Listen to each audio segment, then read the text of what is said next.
Mr Deputy Speaker. I rise tonight to speak my very strong support on behalf of the Tasmanian Greens for the 16 people who were peacefully protesting outside Parliament House earlier and who have been arrested by the Tasmanian Police. They are great defenders of this place. They are great defenders of the planet.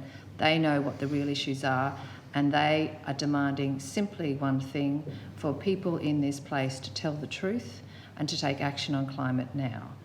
They are so brave, and peaceful resistance like this will continue to grow.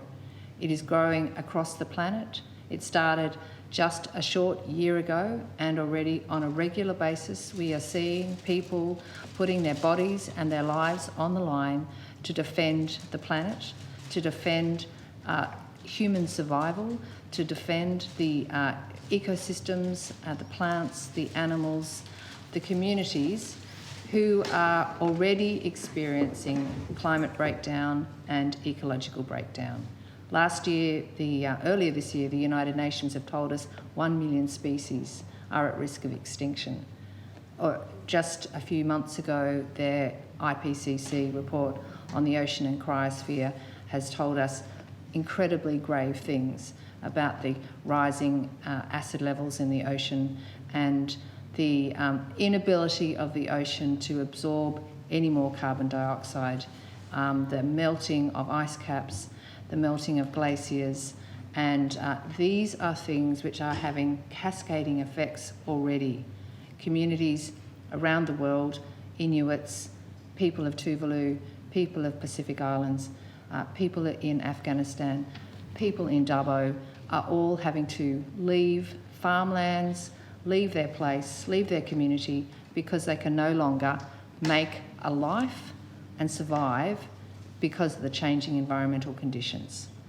These people who are arrested today are brave, and I salute them on behalf of the Greens and everybody else in Tasmania who understands that people are taking these actions increasingly, and we will see more of these, Mr Deputy Speaker, because we, collectively, in this place, are failing to take climate action. This is something the Premier can do something about.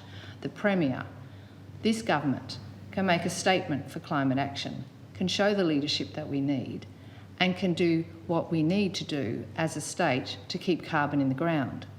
We have to stop logging forests.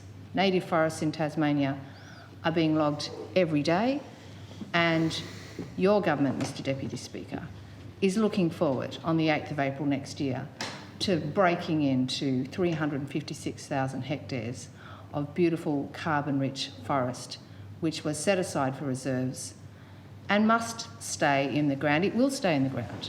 I'm utterly confident of that, because I know that people across Tasmania, around those communities, Bruny Island, Wailangta, the Tarkine, the South, people around the Douglas-Apsley area in the northeast, they are ready.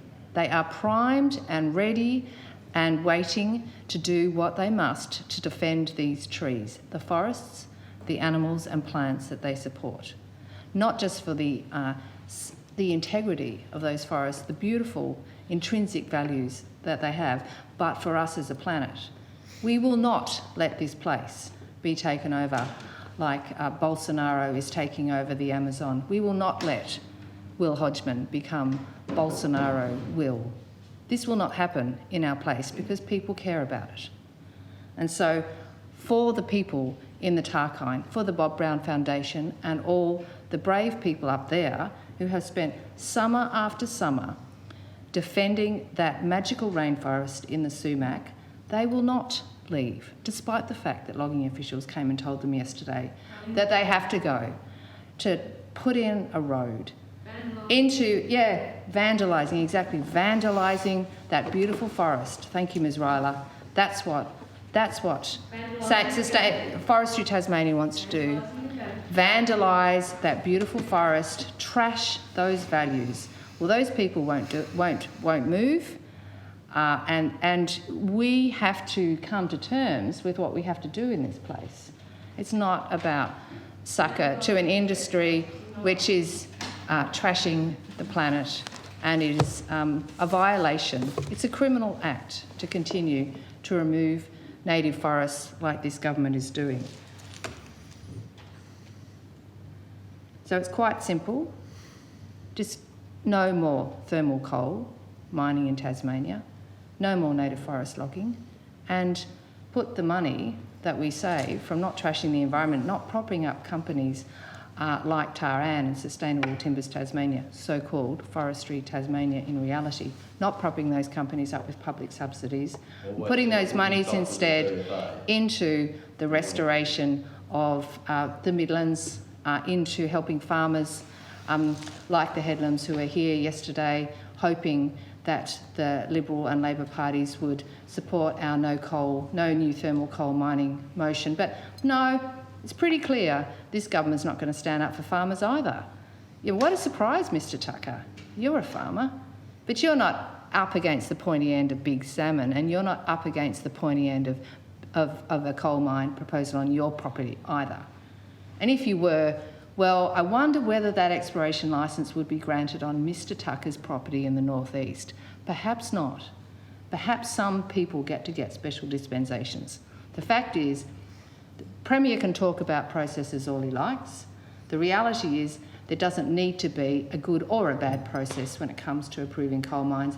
There just shouldn't be any. That's the end of the story.